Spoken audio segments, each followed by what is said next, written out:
Meer as 7 miljoen mense bly in Yangon, Myanmar se grootste stad. Elkeen van hulle het sy eie drome en uitdagings. Onder hulle is 'n jong Adventis genaamd Desember. Sy was absoluut oorstelp van vreugde toe sy die Adventiste waarheid ontdek het en gedoop is. Sy het egter baie gou 'n paar uitdagings teëgekom in haar geloofsreis. Sy woon in die platteland waar werksgeleenthede baie skaars is. Om haarself en haar familie te onderhou, moes sy noodgedwonge stad toe trek vir werk. Daar het sy gevind dat baie maatskappye vereis dat jy op die Sabbat moet werk. Desember het geskeur gevoel tussen om haar familie te onderhou en haar geloof uit te leef. Ons Adventiste jongmense het 'n groot probleem wanneer hulle werk soek. Toe ons 'n opname gemaak het, het ons gevind dat baie van ons jongmense van die platteland af stad toe kom. Maar ons het hulle nog nooit in die kerk gesien nie, want as hulle eers 'n werk het, dan is dit vir hulle moeilik om Sabbat af te kry.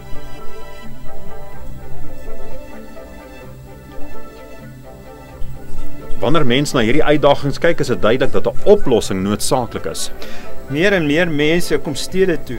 En dis baie belangrik vir ons as Sewende Dag Adventiste om 'n sentrum te hê wat 'n invloed kan uitoefen of wat mense se lewens positief kan beïnvloed, wat hoop kan bied en vir mense wat in Yangon.